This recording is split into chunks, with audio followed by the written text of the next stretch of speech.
Street Fighter.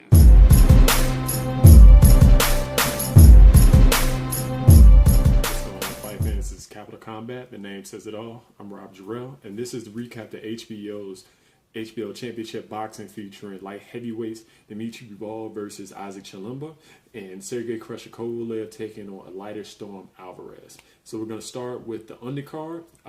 Dmitry Bivol out of Kyrgyzstan retained his light heavyweight WBA light heavyweight title in a 12-round unanimous decision over Isaac Chilemba out of Malawi. It was a good fight. It was a good showing from Dmitry Bivol. He has been doing very well. He is now 14-0 with 11 KOs. This is one of his rare losses where he was not able to get a KO, which is totally understandable because Isaac Chilemba is very tough, very wily, and very durable. Unfortunately, he wasn't able to present much of a challenge for Bivol just because of the simple fact that he doesn't have any power. He doesn't really sit on his shots, and even being coached by Roy Jones Jr., you can see some different wrinkles to the game. But Dmitry Bivol, not only was he more active in the first half of the fight, but he always consistently throughout the fight was able to get off first. Isaac Chilemba weathered a lot of shots. That right hand hit home quite a bit, and Dmitry Bivol's timing on his jab was did very well. Isaac Chilemba was fighting out of that shell, and he would whip his jab out periodically, but he was doing everything with his jab and nothing really else except swinging wildly when he thought Bivol was out of range. And he swung so wide, or when he shot the jab out from this position and flicker it out, it gave Dmitry Bivol plenty of time to get out of the way and counter with his own shots. The one thing about Dmitry Bivol is you could see that he wanted the knockout early. He wanted to make a statement. He landed some great shots on Isaac Chilemba, but as the fight wore on, I don't think he got tired because he was able to keep up a lot of good lateral movement and pretty much stay away from Isaac Chilemba's power shots. But the problem was, I think he was not discouraged, but a bit surprised at how durable, how wily, and how hard to hit Isaac Chilemba was. And not hard to hit, but hard to hit cleanly with the hard shot that he didn't see coming. And then as the fight wore on, Dmitry Bivol went from attack mode to more of a counterpuncher and not letting Isaac Chilemba get in the fight. Again, Isaac Chilemba kind of stepped on the gas pedal, whip out the jab, and try to throw these wide looping shots, especially the right hand and the periodic left hook. But he would throw himself off balance. And Dmitry Bivol, being able to get off quicker and see those shots coming, was able to jab and stop the momentum of Isaac Chilemba or counter with his own right hands. But again, I'd be hard-pressed to find any round, maybe late in the fight, to give Isaac Chilemba. I personally gave Dmitry Bivol maybe 11 out of the 12 rounds. And that's totally understandable. Let me see if I can find the actual scores for the fight. But again, he looked damn good, if not a bit frustrated and surprised by Chilemba's durability.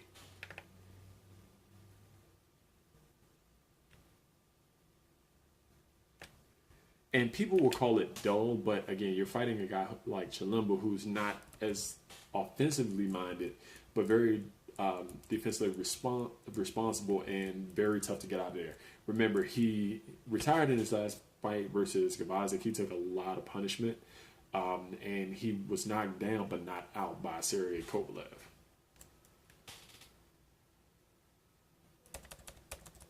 And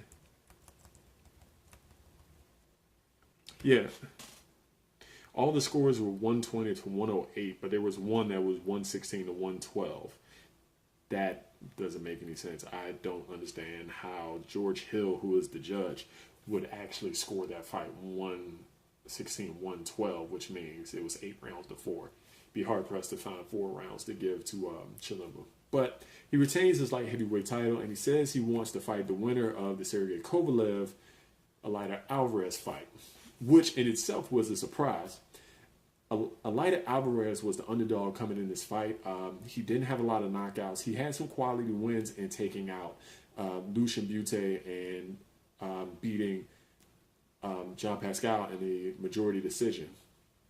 But the problem with this fight, he was up against Sergey Kovalev, who was back to his destructive ways with 2 dominating wins versus Vyacheslav Shabransky and Igor Mikhalkin, which both ended in early knockouts. And he seemed to kind of find his stride back.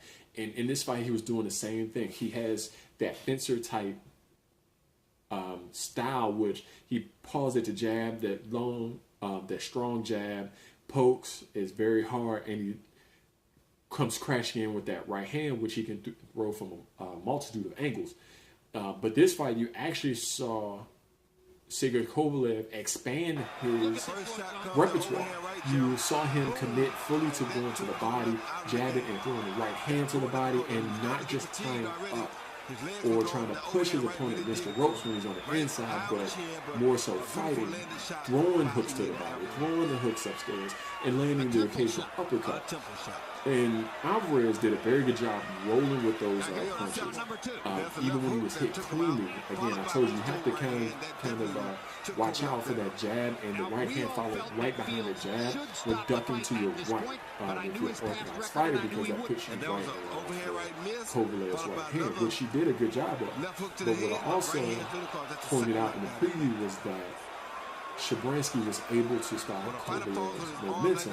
And Kovalev has that thin out style, not really a lateral style. So when he comes in, he goes right back to resets. And Alvarez from time to time would time him and tag him with a left jab and kind of work the body here and there.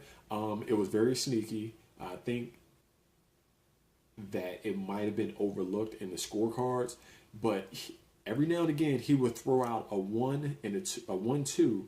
Kind of flick the jab out there and throw the 2 behind it, which would just miss or would not land cleanly. And let's be honest, these guys showed a good chin, but ever since the Ward fight, I think that's what Team Alvarez looked at, because in the 7th round, which again, I still think that Kovalev was handily winning, and he was much more active. Some people say he got a little tired in about the 4th or 5th round. And I tell you, and it happened in the Ward fight, he either fades or he takes rounds off in the middle rounds just to come back. Well, this time he opted not to do that, but his hands were still fairly low. They were not defensive. Не выглядел уж сильно потрясенным. Нет, он мог восстановиться, вот отсидеться бы в защите, но вот у Сергея действительно на характере, он пошел в размен, пошел в открытый бой. Kovalev down, something that he did not see coming, something that he could not prepare for. Здесь, and it was reminiscent of the right hand Andre второй нокдаун again, уже тяжелый, right hand, нужно делать. И вот Сергей, вместо того, чтобы просто отсидеться в защите, он пошел просто в драку. Again, Alvarez stepped on the gas. He threw a right hand. They both threw right hand at the same time, but they missed. But he followed up with the left hook and another right hand, which sent Kovalev down. And he got right back up. There was no quitting him. But then there was another left hook, and that was a wrap for the Crusher Kovalev. And it was a very surprise ending, because we did not expect him to be knocked out, even in having 2 grueling fights with John Pascal, which one could have gone either way, and the second one he totally dominated, and 2 fights with Ward, one which was controversial, and the second one which ended in knockout with body shots in a TKO stoppage. Sergey Kovalev said he had refocused on his game planning, being nasty, being the old Kovalev who goes out and destroys his opponents. But we don't know, is the Crusher broken now? Has he been crushed? With 2 knockout defeats and something by Alvarez, is he physically or even mentally still all there? Can he come back from a second knockout? Can he come back from losing his title again, because he just lost the WBO title to Alvarez? Then Alvarez, where does he go from here? Does he go back and fight his original mandatory now that he has a belt in Adonis Stevenson, or does he fight the other title holder in Dimitri Bivol? there's a lot of options to me. We know Marcus Brown is waiting in the wings. We know Badu Jack is still there. And if you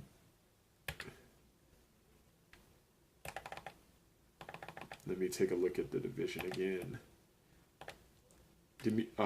Alexander Gvozdyk, who's fighting Adonis Stevenson in November. Artur Beterbiev, who should be coming back pretty soon. I think he might have a fight lined up with PBC. He's fighting Callum Johnson. Sullivan Barrera, where does he go from here after his loss to Dimitri Bivol? So, and there's still always Joe Smith Jr. So, congrats to these guys. Alvarez at 34, he's not the youngest guy, but he is very experienced.